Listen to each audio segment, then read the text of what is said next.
So let's start with McDonald's. I loved it. I loved everything about it. I thought it was absolutely brilliant. And I know that he was over the target because the media truly can't stand it. Like they're having such a vicious reaction to Trump showing up outside of Lancaster, Pennsylvania, and in his regular suit, shirt with the cufflinks, serving fries and delivering people's meals. So let's look at a little bit of it. Now here he is walking in and glad handing. Let's look at a little bit of how it went down and listen as well. It's hot one. Mr. Trump, what's your favorite thing to order at McDonald's? I like it all. I like every ounce of it, everything. What a good-looking family. How did you produce those good-looking kids? And there'll be no charge. Trump is paying for it. Is that okay? Hello. How are you? What a beautiful woman. Look at a beautiful child. It's like the perfect-looking person. Hey, look at this guy. I'm not going to mess with him, huh? How you doing, You sir? look fantastic. Hello. You made it possible for ordinary people like us to meet. You're not ordinary. I mean, thank you so much. You are not ordinary. Mr. President, Yes. please don't let the United States become Brazil, my native Brazil. Oh, we'll keep it Please, good. Please. We're going to make it better than ever, okay? Thank Now I have worked at McDonald's. I've now worked for 15 minutes more than Kamala.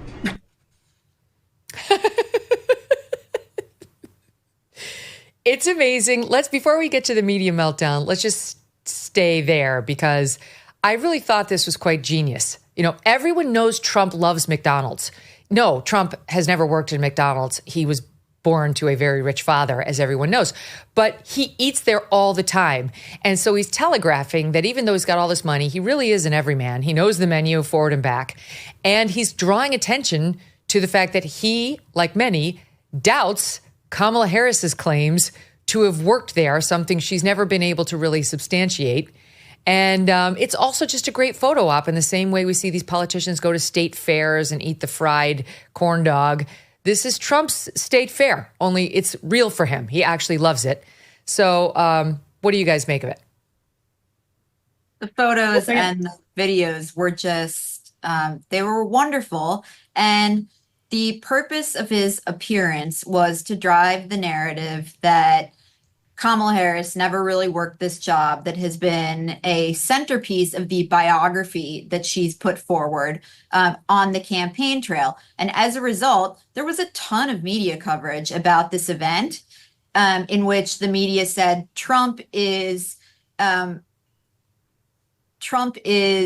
pushing this unproven claim that Kamala Harris never worked at McDonald's.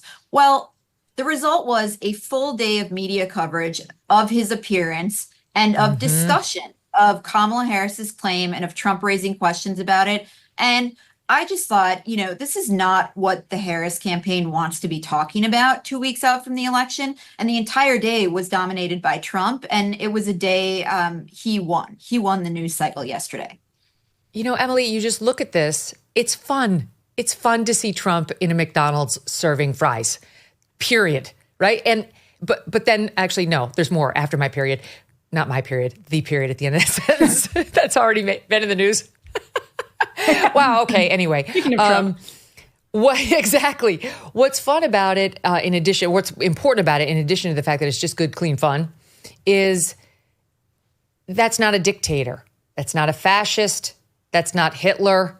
I mean, the left will continue trying to tell us that it is. But that's the thing about Trump is like you see him, he does have this great ability to be an everyman. He swears, he makes the occasional D joke. He shows up at McDonald's and you know that he lives on that food and Hershey's chocolate bars, and Diet Coke. He isn't, as I referenced last week, John Bon Jovi with a glass of wine, literally with his pinky out behind stage after trying to pose as the hardcore rocker in front of his audience. With Trump, what you see is what you get. He did not put on, people are like, why is he wearing that outfit with a friend? He did not put on the tank top, the sleeveless tank top, a stained, what did you want him to wear, right? Anyway, those are the two reasons I think it works, among others. Well, I think this is an encapsulation of the political genius of Donald Trump. I actually think some of the reaction on the left is proving it because I think they recognize the political genius is a threat to their own agenda because it's really, really powerful. And of course, they see that through the lens of like a dictator and his propaganda, that's what Donald Trump is doing, this soft face, putting a soft, smiling McDonald's eating face on fascism. But the premise of that is actually that it's very powerful. And I don't think Donald Trump is a fascist, but I agree that this is very powerful because, to the state fair point you brought up, Megyn, he famously, in 2016, exploded the state fair playbook for politicians and outright gave kids helicopter rides. He didn't do the thing where he put on a plaid shirt, rolled up the sleeves, and pretended he just couldn't get enough of the funnel cake and the corn dogs. He was openly a billionaire who was having fun with his money and having fun with the campaign. And I think this is really, really similar to that. And he's not trying to be inauthentic. He's not trying to pretend that he really loves McDonald's. The guy actually really loves McDonald's. He clearly goes to McDonald's all of the time. And he's having these conversations that are way more natural with constituents than any other politician put in that situation, who is given a script, is told what to say about this massive corporation, what he can say ethically about paying for everybody's food. There was that moment where Donald Trump turned around and said, can we do that? Can I pay for everyone's food? Any other politician would be fearfully sticking to their script in a situation where they're giving drive-through orders out to people and making French fries. But it's natural for him. So I agree. I mean, I think it was a really, really high point of his campaign and actually really his political career. It just reminds you what you like about Trump. He's funny. He's self-deprecating in his own way. And like, he's entertaining. This is actually what a lot of voters are attracted to. He's not a bore. Good gracious, Kamala Harris doesn't understand that. So this is just a sampling of the media reaction. I mean, the New York Times may be the furthest off the hook. I mean, their headline is birtherism meet burgerism.